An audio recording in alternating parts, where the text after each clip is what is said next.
I'm guided. I know I'm shown which way to go.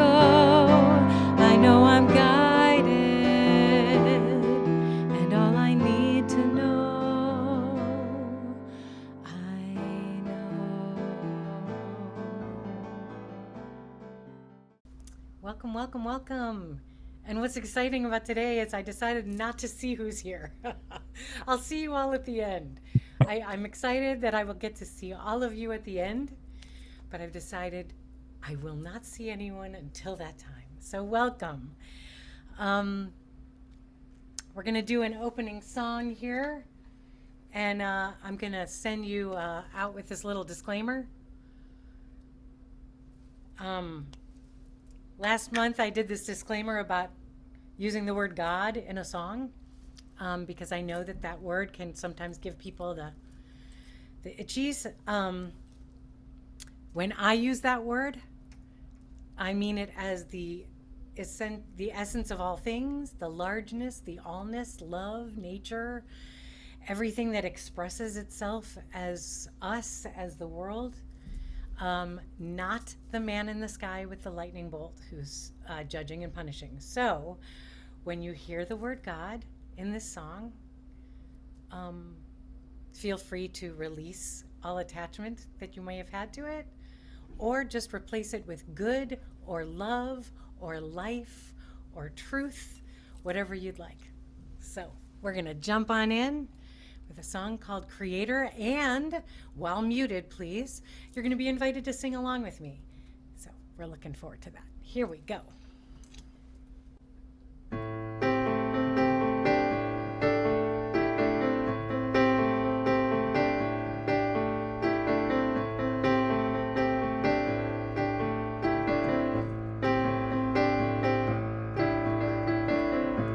Do you believe what you see, or do you see what you believe? Do I create my life, or am I letting life create me?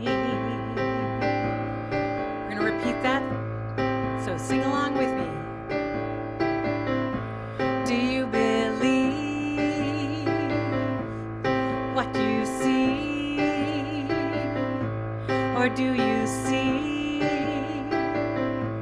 what you believe? Oh, do I create my life, or am I letting life create me?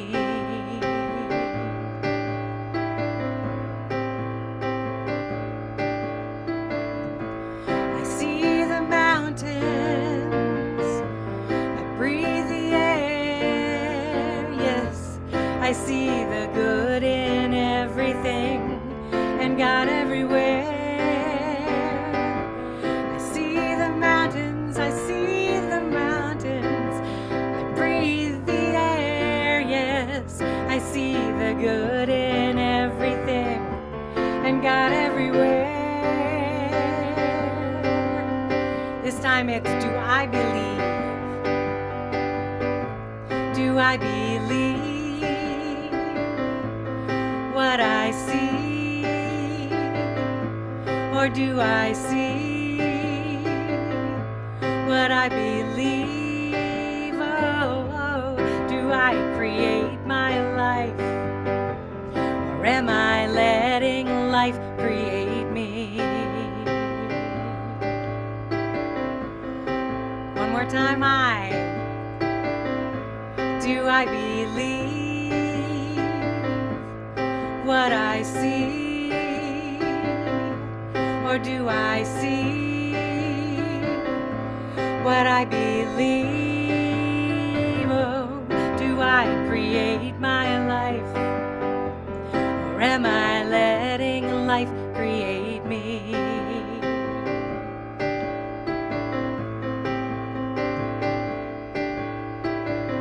Our thoughts are creative,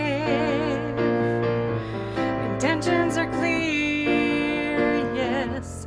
Let's co-create our good and watch it appear.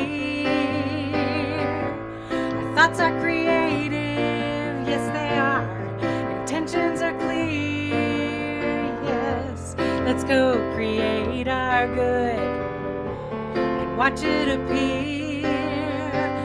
Watch it appear. I believe. Do I believe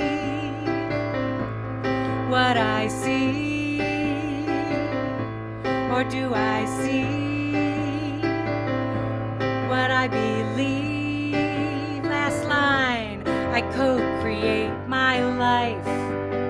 I see God's love unfold around me. That last line one more time. I co-create my life, yes. I see the love unfold around me.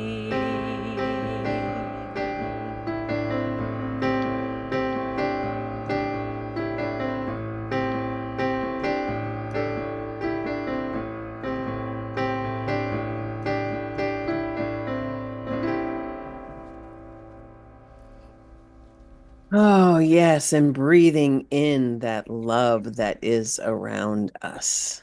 Knowing that we are absolutely in the perfect place right here and right now. We can release everything that's happened up to this point, all the doing that we have planned for later.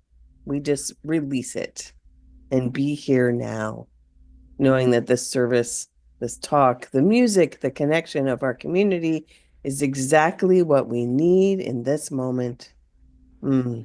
Touched and blessed by each other, by Rachel and her words and her wisdom.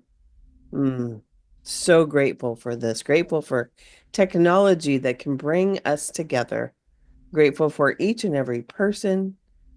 Today, people who listen to the recording, knowing it is all good, all love, all light, all God. And I am so grateful. And together we can anchor this by saying, and so it is. Yes.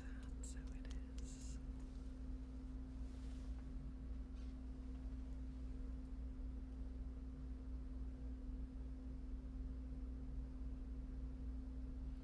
Come back to me, Anne.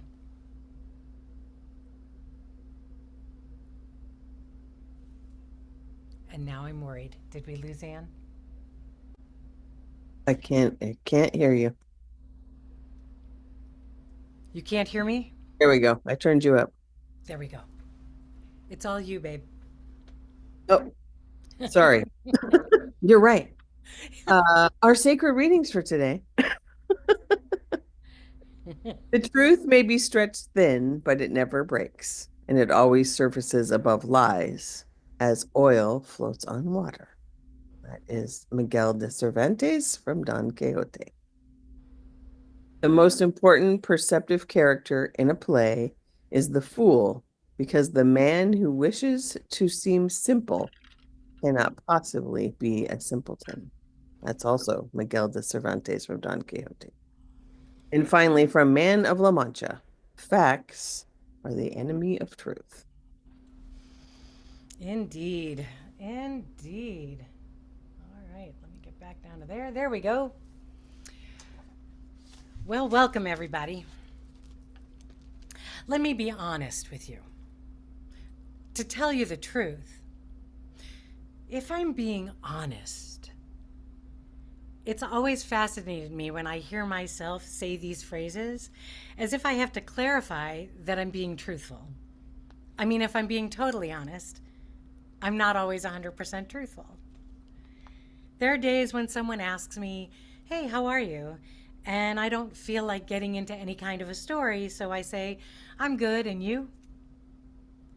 The truth is, and the truth is, on rare occasions, I have adjusted the truth when I don't feel like doing something and I don't want to hurt anyone's feelings.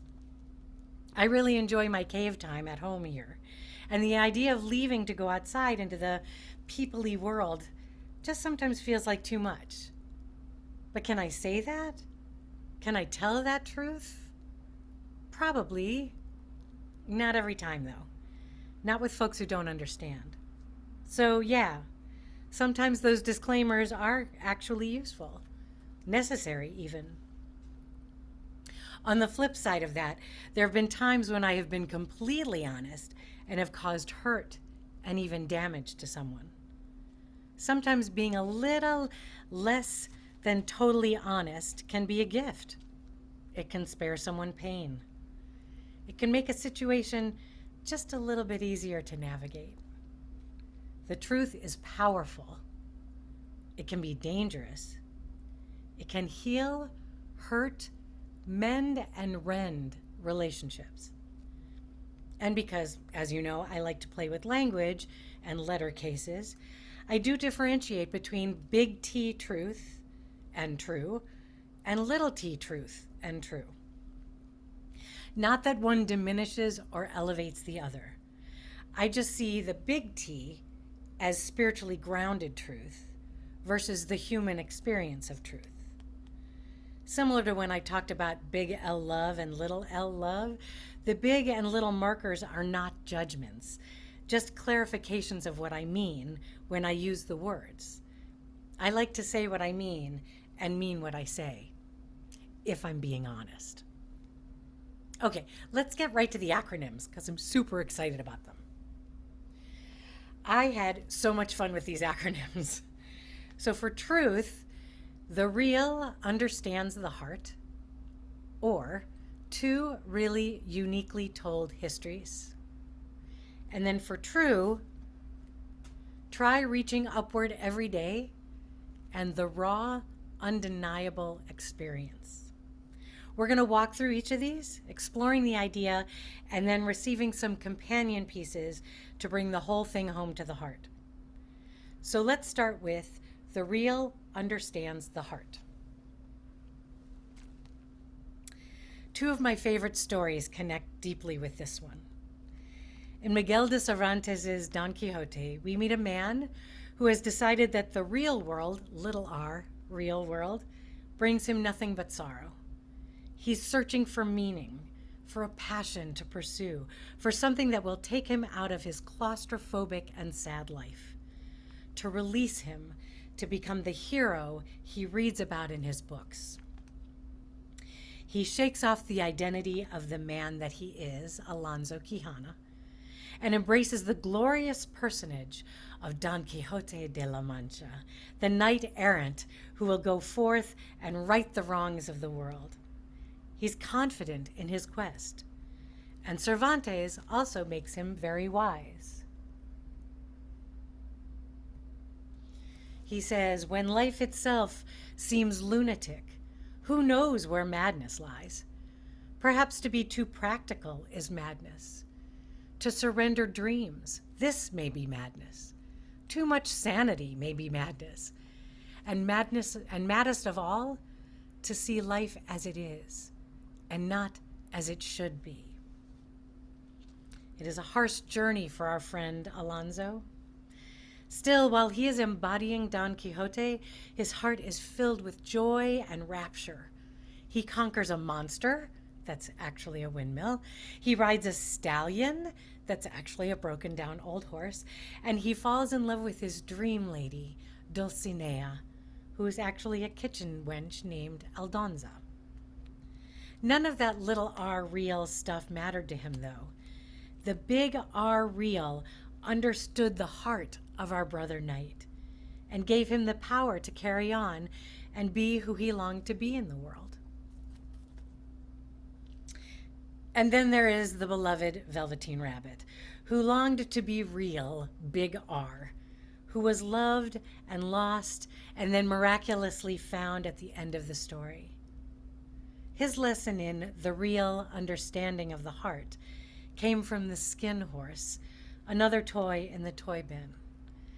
I'm sure that many of you know this passage, and I hope it still moves you as much as it moves me.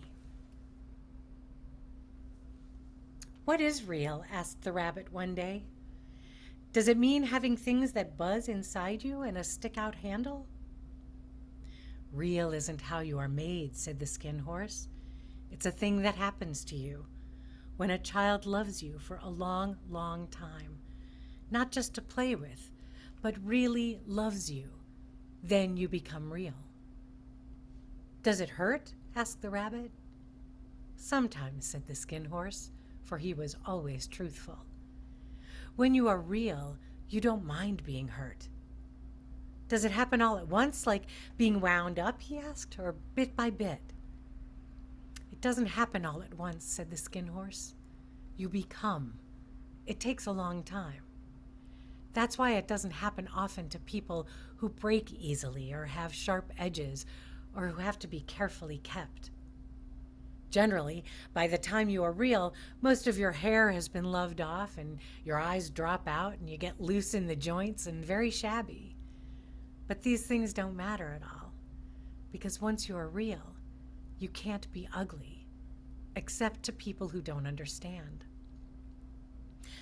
I suppose you are real, said the rabbit.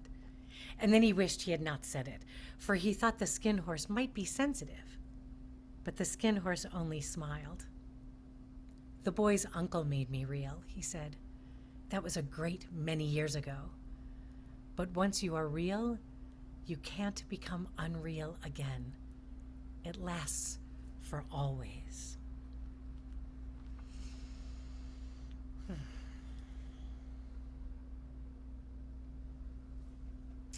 Two really uniquely told history. In pretty much every situation, there's a moment when we arrive at a famous saying from Robert Evans. There are 3 sides to every story: your side, my side, and the truth. And no one is lying. Memories shared serve each differently. I cannot possibly be the only one here who has experienced this. We're so sure of our version of the story. We're so sure that our version is the truth, the only truth. And yet, someone is facing us with a different version of the same moment. We may feel hurt or justified in our righteousness, that we are immovable in our position. And that truth for us is the truth. It's just not the truth. It's still our truth, though. The problem with that, of course, is that the other person in that story feels the same. And if we're unable to meet somewhere in between, it leaves us separated by a chasm of resentment. Resentment, anger, and hurt. This leads me to, This leads me to one of my favorite poems. It's from Rumi. The entire poem is called A Great Wagon, and it's beautiful and truly inspiring. We will be focused on the middle verse today. Out beyond the ideas of wrongdoing and right doing, there is a field. I will meet you there. When the soul lies down in that grass, the world is too full to talk about. Ideas, language, even the phrase each other doesn't make any sense. Quite often, especially lately, I find myself inviting people, and hopefully meeting them, but mostly inviting people into that field. We may never come to an agreement. Still, we can meet in that field and choose to truly see one another, each other, one another. Moving to true. Try reaching upward every day. In these current times, it can be truly challenging to reach for anything. Hope, positivity, answers, solutions. We are being constantly barraged with insanity and ignorance and lies each and every day, coming at us from everywhere. In many ways, I feel, we're still coming back from the pandemic, finding our feet again in a world that can seem unrecognizable from what we thought we knew it to be. It can feel paralyzing, terrifying, frustrating, or even infuriating. All of these are valid feelings, and they all can be true feelings at any given moment. And if we remain stuck in those feelings for any length of time, we'll be in trouble. Not with anyone in particular, with ourselves, though, big time. It is essential for our survival that we continue to reach, stretch, strive, and aim higher whenever we possibly can. And I have to say, I spoke with my friend Suze, who lives out in Portland, and they're doing a service about aiming higher today. And when I told her that, we're like, wow, one mind, one mind. We're all aiming higher. So in the spirit of this ideal, I'm going to share a powerful poem with you from a woman who gifts the world with magnificent poems every day. And again, there are a lot of words on the next slide, so just roll with me. I'll read it. The poem is called Because by Rosemary Watola Tromer. So I can't save the world. Can't save even myself. Can't wrap my arms around every frightened child. Can't foster peace among nations. Can't bring love to all who feel unlovable. So I practice opening my heart right here in this room and being gentle with my insufficiency. I practice walking down the street heart first. And if it is insufficient to share love, I will practice loving anyway. I want to converse about truth, about trust. I want to invite compassion into every interaction. One willing heart can't stop a war. One willing heart can't feed all the hungry. And sometimes, daunted by a task too big, I tell myself, what's the use of trying? But today, the invitation is clear. To be ridiculously courageous in love. To open the heart like a lilac in May, knowing freezing is possible and opening anyway. To take love seriously, to give love wildly, to race up to the world as if I were a puppy, adoring and unjaded, stumbling on my own exuberance. To feel the shock of indifference, of cruelty, of anger, of fear, and stay open. To love as if it matters, as if the world depends on it. And that's how I feel about also speaking true. To do that as if it matters, as if the world depends on it. Because I think it does.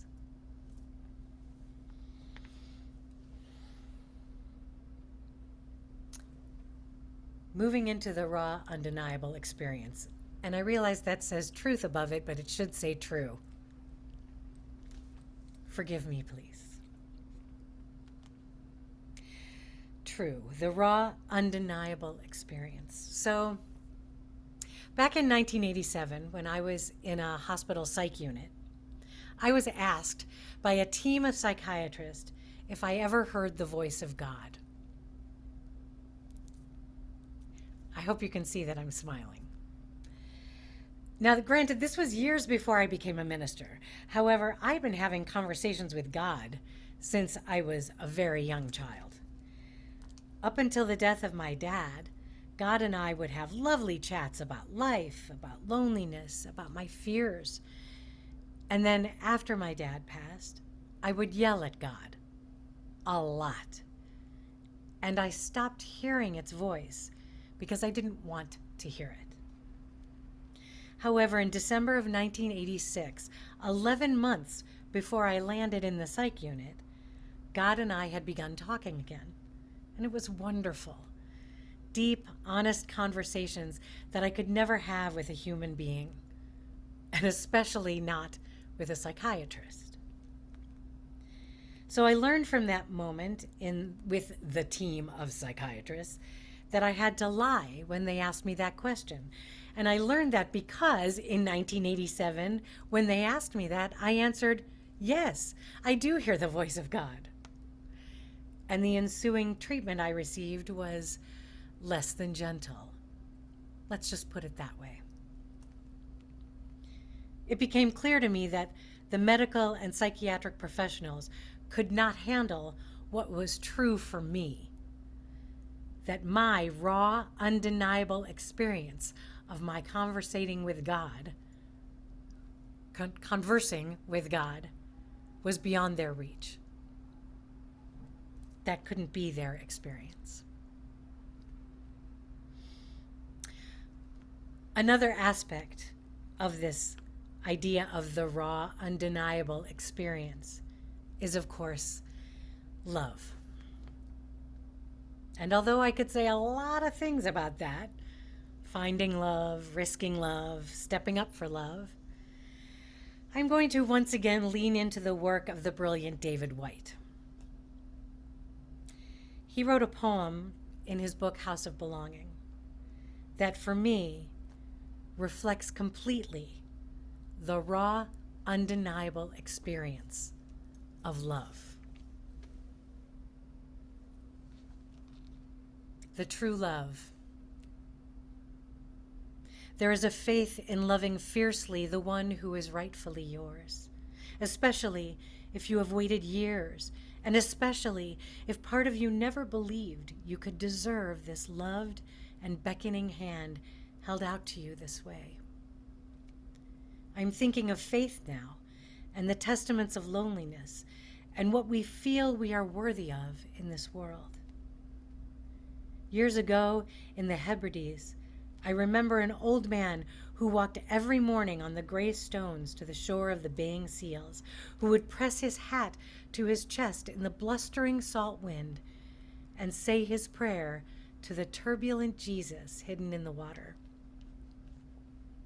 And I think of the story of the storm and everyone waking and seeing the distant yet familiar figure far across the water calling to them, and how we are all preparing for that abrupt waking and that calling and that moment we have to say yes.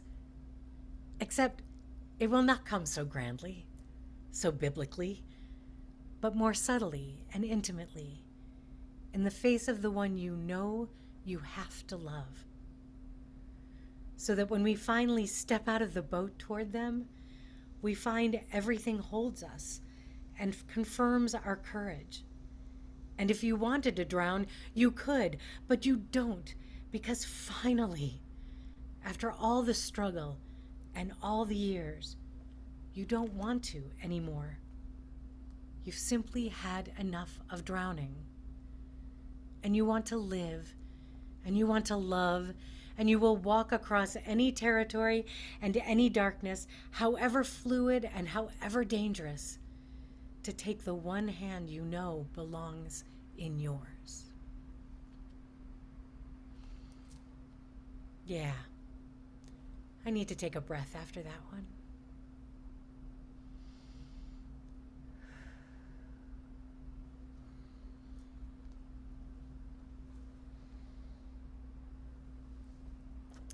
Here's my observation about the truth. We can only identify something as true for ourselves. Truth with the little t can't necessarily be pinned down. As humans, we are always seeking, questioning, discovering, and journeying onto our own personal quests for whatever it is that might be true for us. And although we think we might have found it, depending on what age we are, where we are in our lives, who we're walking with, what we have learned, we might discover that what we have found was, as one of these memes tells us, that it was the truth for and in that moment. That's really the best we can do as humans having our experience in this lifetime. We do our best with the tools and information we have in each moment. And we continue to aim for the big T truth whenever possible. It's at this point in our gathering that I usually sing a song. And when I started working on the talk and sitting with the talk, and I realized I couldn't find a song. There wasn't a song that fit. So I said to Spirit, "What am I supposed to do?" And Spirit said, "Why don't you try shutting up?" Because that's how Spirit and I chat with each other. And so we decided to form a different plan. So, what I'd like to do is invite you to take time to reflect, ponder, maybe journal if you have something nearby to write on.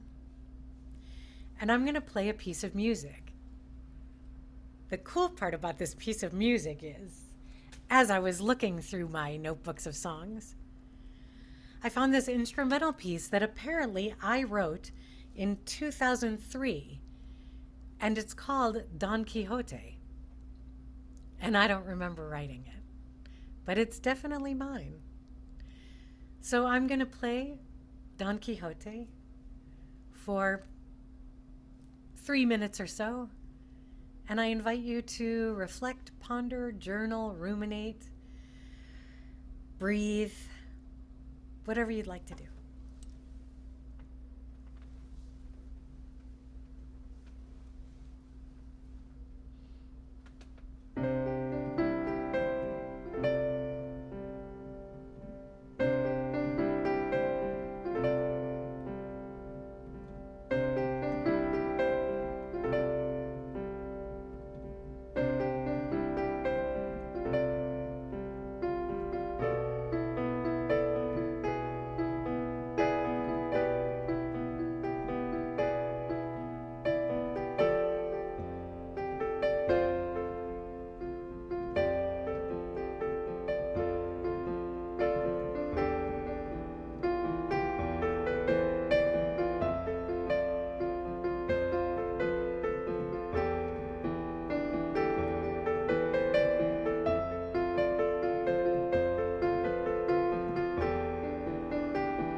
Feel free to continue where you are, doing what you're doing, as I move into a time of what I call prayer.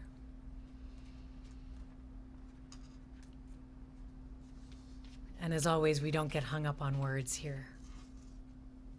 We play with them, we don't get hung up on them.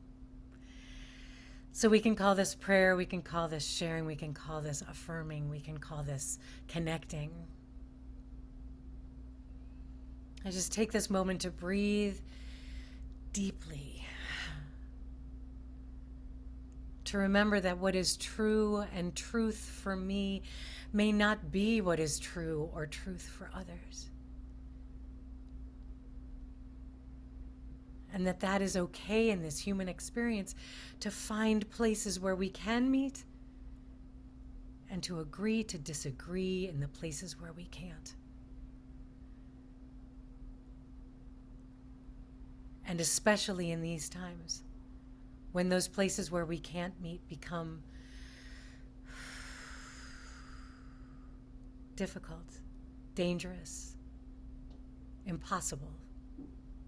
That's when we lean into the big T, the big truth. Knowing that regardless of whatever is happening in front of us, whatever appearance we're encountering, whatever lies, falsity, gaslighting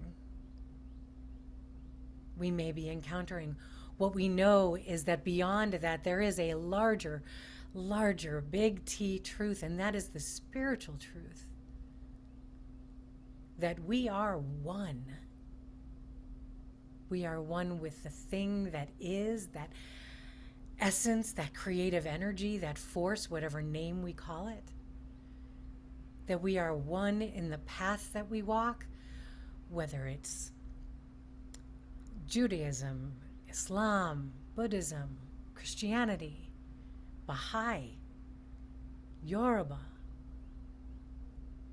So many paths climbing that big mountain that is the one. We're all walking. And we can find places to meet. We can find ways to be kind. We can find connection. That is the big T truth for me today. That I will no longer be fooled by any appearance otherwise. That I will let myself have my little T truth tantrums, and then I will step back into the big T truth and stand strong. And this is what we do for each other as we walk each other home. When one of us slips, we go back to carry them forward. We're here with each other to do this work, to be in this life. And I'm so grateful for that. And I seal this word with an amen, ashe, amin, and so it is.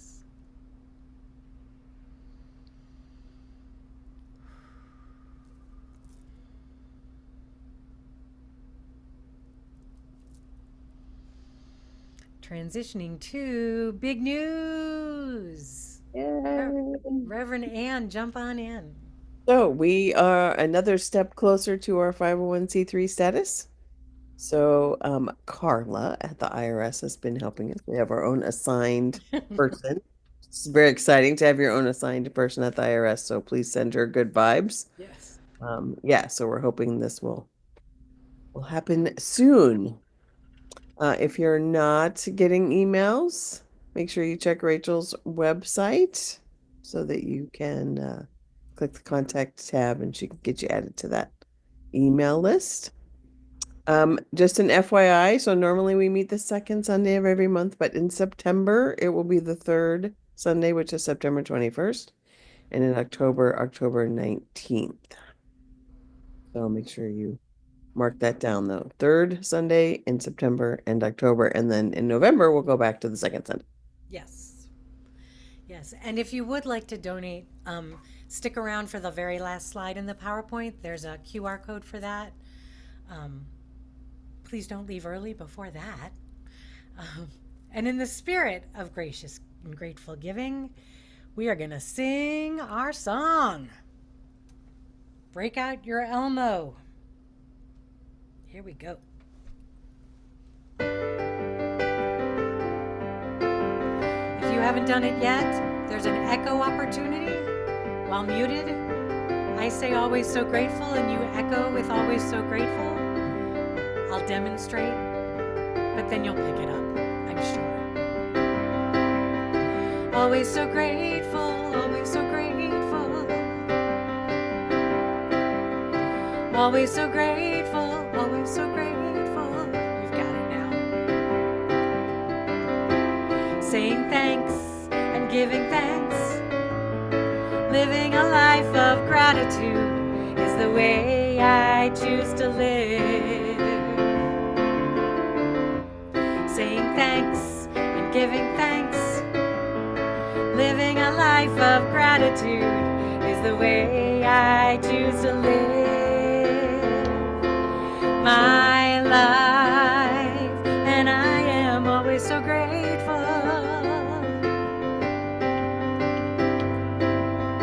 Always so grateful.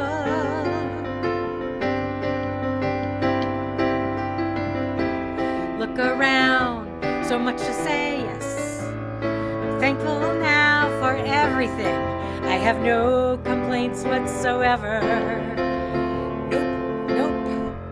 Look around, so much to say. Look, thankful now for everything. I got so excited. I have no complaints whatsoever. So excited about no complaints. None whatsoever. That's why I'm always so grateful.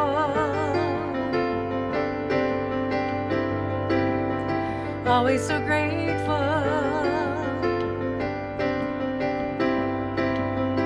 Always so grateful.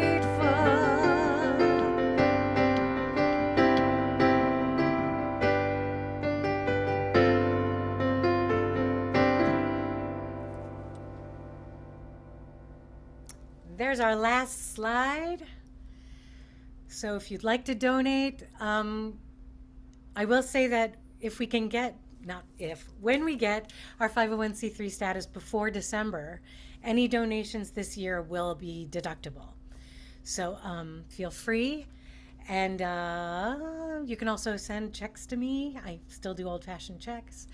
You can find me at the website. You can contact me at the website. Next two gatherings, third Sunday. And thank you so much for being here. It's been a joy to share the day with you. I know I'm guided. I know I'm shown which way to go.